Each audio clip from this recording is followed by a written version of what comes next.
चलिए, हमारे नए वीडियो में आपका स्वागत है। इससे पहले मैंने पहले वीडियो में एलसीएम के फुल कंसेप्ट के बारे में जाना। आज हम सिखाएंगे कि एलसीएम कैसे निकालते हैं। उसके कुछ एक्सरसाइज जैसे 2 प्रश्न आपके सामने लाया हूँ। शायद इस प्रश्न के माध्यम से मैं एलसीएम की दोनों विधि, एक गुणनखंड विधि और भाग विधि, ये दोनों को बता सकूँ। तो आइए चलते हैं। सबसे पहला सवाल 15 और 20। तो गुणनखंड की विधि के बारे में मैंने बताया कि जब गुणनखंड विधि से 15 और 20 का एलसीएम निकालते हैं तो 15 का अलग गुणनखंड निकालते हैं और 20 का अलग निकालते हैं। और हमने बताया कि सबसे छोटी अभाज्य संख्या 2 है। अगर 2 से ना लगे तो 3 से ये 5 टाइम में कट रहा है। अगली अभाज्य संख्या ये 5 से 1 बार में कट रहा है। उसी तरह से ये 2 से कटेगा 10 बार में और ये 2 से कटेगा 5 बार में। फिर इसको हमें 5 से लगाना होगा ताकि 1 बार में, ताकि रिमाइंडर दोनों का 1 आ जाए। अब देखिए 15 का जो हमने एलसीएम निकाला है वो क्या क्या फैक्टर निकाला है। गुणनखंड 3 गुने 5 गुने 1, 3 गुने 5 गुने 1। गुणनखंड का मतलब हमने बताया है पहले की वीडियो में। वैसी संख्या जो 15 को काट दे, वैसी कौन कौन सी संख्या है, तो 3 है, 5 है और 1 है, और वो 15 खुद भी है। उसके बाद 20 का हम फैक्टर निकालेंगे, 2 गुना 2 गुना 5 गुना 1। अब देखेंगे एलसीएम निकालते वक्त 2 चीज़ों का ध्यान देना जो दोनों में कॉमन देखे, क्योंकि एलसीएम का मतलब है लिस्ट कॉमन मल्टीपल, जो सबसे कॉमन हो देखे। तो आप देख रहे हैं तो इसमें 5 कॉमन आ रहा है, 1 कॉमन आ रहा है, बशर्ते 1 को नहीं लेते लेकिन कॉमन है। इसके अलावा 5 जो कॉमन है पहले 5 लिख देंगे।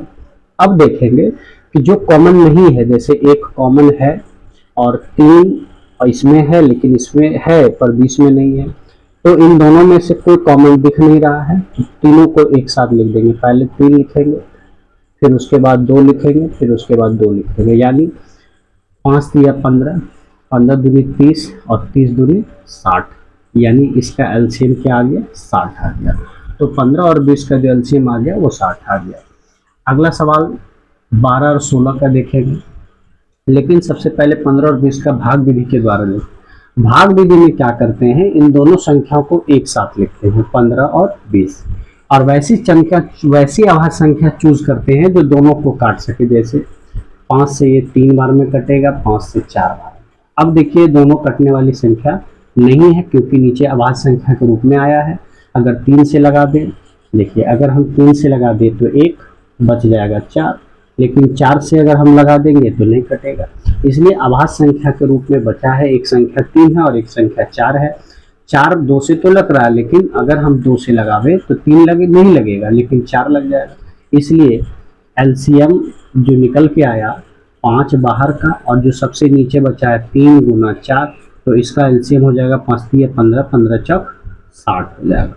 तो आपने देखा कि गुणनखंड विधि और भाग विधि में क्या अंतर है। गुणनखंड विधि में दोनों संख्याओं का अलग अलग गुणनखंड निकालते हैं, फिर कॉमन लेते हैं, शेष जो बचता है तब मल्टीपल करते हैं। लेकिन भाग विधि में हम दोनों को एक साथ लेकर किसी एक संख्या का चुनाव करके, ताकि दोनों को पूरा पूरा काट सके। जब कट जाती है तो 3 और यहाँ देखिए 4 बचा है। अब कोई ऐसी संख्या है नहीं जो दोनों को पूरा पूरा काट ले, तो यही दोनों रिमाइंडर बच गया। और एलसीएम निकालते वक्त तो बाहर वाली संख्या और रिमाइंडर में जो सबसे नीचे बची है 3 गुना 4, सबको गुना करने से एलसीएम प्राप्त होता है। तो आई होप ये आपको समझ में आ गया होगा। तो एलसीएम विधि कैसे निकालते, ये दूसरा सवाल भी मैं आपको बताऊंगा, पर इसको अब आप कमेंट में 12 और 16 का एलसीएम क्या आएगा उसका जवाब देना। चलिए, तो इससे पहले हमने 15 और 20 का एलसीएम निकाला। आज हम 12 और 16 का एलसीएम दूसरे एग्जाम्पल की सहायता से आपको समझाने का प्रयास कर रहा हूँ कि गुणनखंड विधि और भाग विधि निकालते कैसे हैं। तो आइए देखते हैं। पहले 12 और 16 का गुणनखंड विधि, 12 का अलग गुणनखंड और 16 का अलग गुणनखंड। गुणनखंड विधि में 12 और 16 का अलग अलग गुणनखंड लिया जाता है, जबकि भाग विधि में 12 और 16 को एक साथ लिया जाए कि चाहे जितनी भी संख्या हो, 4 हो, 5 हो, 6 संख्या हो, तो एक साथ लिखना है। लेकिन गुणनखंड विधि में जब भी बोला जाए तो अलग अलग गुणनखंड निकालना है। ध्यान देंगे, सबसे छोटी अभाज्य संख्या ये 2 से कटेगा 6 बार में, 2 से कटेगा 3 बार में, और 3 से कटेगा 1 बार में। फिर ये 2 से कटेगा 8 बार में, और 2 से कटेगा 4 बार में, फिर 2 से कटेगा 2 बार में, फिर इसको 2 से काटकर 1 लाना, यानी लास्ट में रिमाइंडर 1 आना चाहिए। अब ध्यान देंगे 12 का जो फैक्टर निकल के आया 2 गुना 2 गुना 3 है ना, और 16 का जो गुणनखंड निकल के आया वो 2 गुना 2 गुना 2 गुना 2 आया, एक रिमाइंडर आया इसलिए इसको नहीं लेना।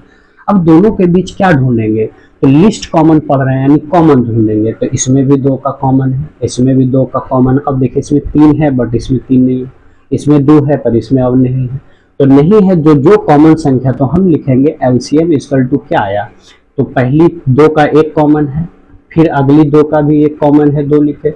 लेकिन अब जो कॉमन नहीं बचा 3 2 3, अब इन तीनों को एक साथ लिख देंगे 2 गुना 2 गुना 3।